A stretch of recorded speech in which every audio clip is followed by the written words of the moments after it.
एक बहुत बड़ी डिफेंस डील को लेकर इस वक्त एक ऐसी खबर सामने आ रही है जो हर भारतीय को गर्व महसूस कराएगी, क्योंकि अगर ये डील फाइनल होती है तो भारत न सिर्फ अपने हथियारों की ताकत दिखाएगा बल्कि एक ऐसे देश की मदद भी करेगा जो लंबे समय से एक आक्रामक और परेशान करने वाले पड़ोसी से जूझ रहा है। और खास बात यह है कि वही देश भारत के खिलाफ भी कई बार खुलकर खड़ा रहा है। दरअसल यहां बात हो रही है ग्रीस की, जिसे भारत अपना सबसे advance multi barrel rocket launcher system Pinaka देने की तैयारी कर सकता है। ग्रीस की एक बड़ी और भरोसेमंद न्यूज एजेंसी ने अपने हालिया आर्टिकल में दावा किया है कि भारत और ग्रीस के बीच जल्द ही एक बड़ा रक्षा समझौता देखने को मिल सकता है। यह सौदा सीधे तौर पर तुर्की के बढ़ते दबाव और सैन्य आक्रामकता को ध्यान में रखकर किया जा रहा है। अगर आप जियोग्राफी को थोड़ा समझें तो पाएंगे कि तुर्की और ग्रीस आमने सामने खड़े दो पड़ोसी देश हैं। फर्क बस इतना है कि तुर्की एक बड़ा और जुड़ा हुआ भूभाग है, जबकि ग्रीस छोटे छोटे द्वीपों में बंटा हुआ देश है। और यही बिखराव ग्रीस के लिए सबसे बड़ी कमजोरी बन गया है, क्योंकि ग्रीस के कई द्वीप तुर्की के समुद्री इलाकों के बेहद पास स्थित हैं। तुर्की इन द्वीपों पर लंबे समय से अपना दावा ठोकता रहा है। कभी समुद्री सीमा को लेकर विवाद होता है तो कभी हवाई क्षेत्र को लेकर तनाव बढ़ता है। ऊपर से तुर्की के पास ग्रीस के मुकाबले कहीं ज्यादा ताकतवर नौसेना मौजूद है। इसी सैन्य ताकत के दम पर तुर्की लगातार ग्रीस पर दबाव बनाने की कोशिश करता रहा है। यही वजह है कि अब ग्रीस को ऐसे हथियारों की जरूरत महसूस हो रही है जो कम समय में दुश्मन को करारा जवाब दे सकें। और इसी तलाश में भारत का पिनाका रॉकेट सिस्टम ग्रीस की नजरों में तेजी से ऊपर आ रहा है। दोस्तों, बहुत बड़ी डेवलपमेंट निकल कर आ रही है, लेकिन आगे बढ़ने से पहले इस वीडियो को एक लाइक करके चैनल को सब्सक्राइब जरूर कर लीजिए। अब यहाँ ग्रीस भारत से पिनाका रॉकेट सिस्टम क्यों लेना चाहता है, इसे थोड़ा गहराई से समझना जरूरी है। ग्रीस और तुर्की के बीच तनाव कोई नई बात नहीं है। दशकों से दोनों देशों के बीच समुद्री सीमा, हवाई क्षेत्र और द्वीपों को लेकर विवाद चलता आ रहा है। एजेंट सागर में मौजूद सैकड़ों छोटे द्वीप ग्रीस के नियंत्रण में 100 से अधिक हैं, लेकिन तुर्की इन्हें अपने राष्ट्रीय सुरक्षा के लिए खतरा बताता है। इसी वजह से तुर्की की सेना इन इलाकों में लगातार आक्रामक गतिविधियां करती रहती है। ग्रीस के लिए सबसे संवेदनशील इलाका वेस्टर्न थ्रेस माना जाता है। यहां पर ग्रीस और तुर्की की जमीनी सीमा मिलती है और यहीं पर अक्सर तुर्की की ओर से सैन्य दबाव देखने को मिलता है। रिपोर्ट्स के मुताबिक तुर्की की सेना कई बार ग्रीक चेकपोस्ट के पास तक घुसपैठ करने की कोशिश कर चुकी है। ग्रीस का आरोप है कि तुर्की जानबूझकर तनाव बढ़ाने के लिए सीमावर्ती इलाकों में उकसावे वाली कार्रवाई करता है। ऐसे हालात में ग्रीस को ऐसे हथियारों की जरूरत है जो तेज हों, भरोसेमंद हों और जिनसे दुश्मन को तुरंत जवाब दिया जा सके। Multi barrel rocket launcher system इसी जरूरत को पूरा करता है। पिनाका सिस्टम की सबसे बड़ी ताकत यही है कि यह कुछ ही सेकंड में बड़े इलाके को कवर कर सकता है। दुश्मन की सेना हो या उसके फॉरवर्ड बेस, कुछ ही मिनटों में भारी नुकसान पहुंचाया जा सकता है। पिनाका की रेंज लगातार अपग्रेड की गई है। पुराने वर्जन जहां करीब 40 किलोमीटर तक मार करते थे, वहीं नए वर्जन 70 से 75 किलोमीटर तक सटीक हमला करने में सक्षम है। इसके गाइडेड वर्जन की सटीकता और भी ज्यादा है, जिससे कोलैटरल डैमेज कम होता है। यही वजह है कि पिनाका को सिर्फ आक्रामक हथियार नहीं बल्कि एक प्रभावी डिटरेंस सिस्टम भी माना जाता है। ग्रीस की सेना फिलहाल यूरोपीय और अमेरिकी हथियारों पर काफी हद तक निर्भर है, लेकिन हाल के वर्षों में पश्चिमी देशों की सप्लाई और शर्तों को लेकर ग्रीस में असंतोष बढ़ा है। कई बार हथियारों की डिलीवरी में देरी हुई तो कई बार राजनीतिक दबाव भी बनाया गया।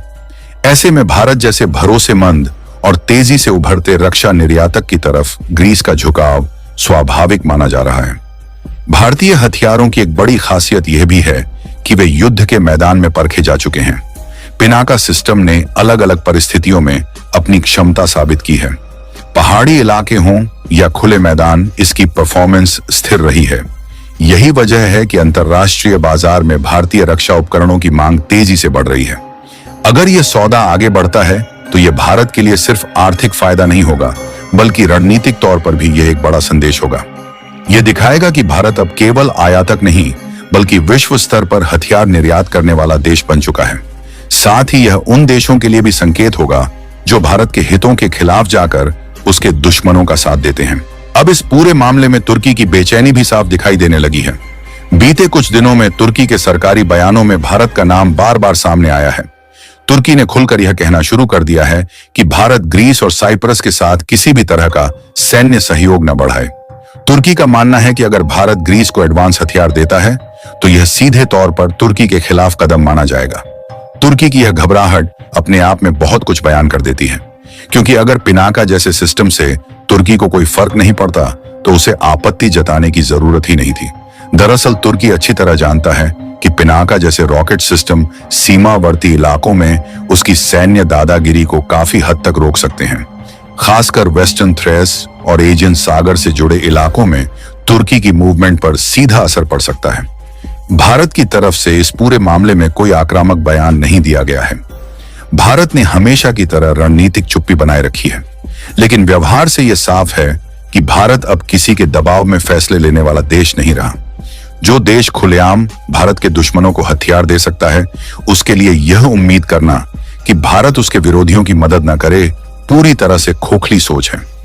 भारत के लिए यह डील केवल एक हथियार सौदा नहीं है, यह एक साफ संदेश भी है कि भारत अब वैश्विक मंच पर अपने हितों को लेकर पहले से ज्यादा स्पष्ट और मजबूत रुख अपनाने लगा है। भारत अब यह भी दिखा रहा है कि वह अपने दोस्तों और संभावित साझेदारों के साथ खड़ा रह सकता है, खासकर तब जब वे आक्रामक ताकतों से परेशान हों। अगर यह सौदा फाइनल होता है तो यह भारतीय रक्षा उद्योग के लिए भी बड़ी उपलब्धि होगी। इससे भारत की साख एक भरोसेमंद हथियार सप्लायर के रूप में और मजबूत होगी। साथ ही यह उन देशों को भी आकर्षित करेगा जो पश्चिमी देशों की शर्तों और राजनीति से परेशान होकर नए विकल्प तलाश रहे हैं। कुल मिलाकर यह पूरा घटनाक्रम इस बात का संकेत है कि आने वाले समय में भारत की भूमिका सिर्फ एशिया तक सीमित नहीं रहने वाली। भारत अब यूरोप जैसे क्षेत्रों में भी अपनी रणनीतिक मौजूदगी दर्ज कराने की क्षमता रखता है। अब देखना यह होगा कि यह डील किस दिशा में आगे बढ़ती है और इसका असर तुर्की ग्रीस समीकरण पर कितना गहरा पड़ता है। एक और अहम बात जो इस पूरे मामले से जुड़ती है वह यह है कि हाल के महीनों में भारत और ग्रीस के सैन्य संबंध लगातार गहरे हुए हैं। दोनों देशों की वायुसेनाएं और नौसेनाएं संयुक्त अभ्यास में हिस्सा ले चुकी हैं। ग्रीस के पायलट भारत में अभ्यास कर चुके हैं और भारतीय वायुसेना भी ग्रीस के एयरबेस पर अपनी मौजूदगी दिखा चुकी है। इसका सीधा मतलब है कि यह सिर्फ एक हथियार सौदा नहीं, बल्कि धीरे धीरे बनता हुआ रणनीतिक भरोसा है। इसके साथ ही भारत ने पिछले कुछ सालों में अपने रक्षा निर्यात को तेजी से बढ़ाया है। भारत अब एशिया, अफ्रीका और लैटिन अमेरिका के कई देशों को हथियार सप्लाई कर रहा है। भारत का लक्ष्य है कि आने वाले वर्षों में रक्षा निर्यात को कई अरब डॉलर तक पहुंचाया जाए। ऐसे में ग्रीस जैसे यूरोपीय देश को हथियार देना भारत के लिए एक बड़ा ब्रेक थ्रू साबित हो सकता है, क्योंकि इससे भारत के हथियारों को यूरोपीय बाजार में सीधी एंट्री मिल जाएगी। अब इस पूरे मुद्दे पर आपकी क्या राय है? क्या भारत को ऐसे देशों की खुलकर मदद करनी चाहिए जो भारत विरोधी ताकतों से परेशान हैं? नीचे कमेंट में अपनी राय जरूर लिखिए। अगर वीडियो जानकारी भरा लगा हो तो वीडियो को लाइक और चैनल को सब्सक्राइब करें और इस मुद्दे को ज्यादा लोगों तक पहुंचाने के लिए वीडियो को शेयर जरूर करें। जय श्री राम।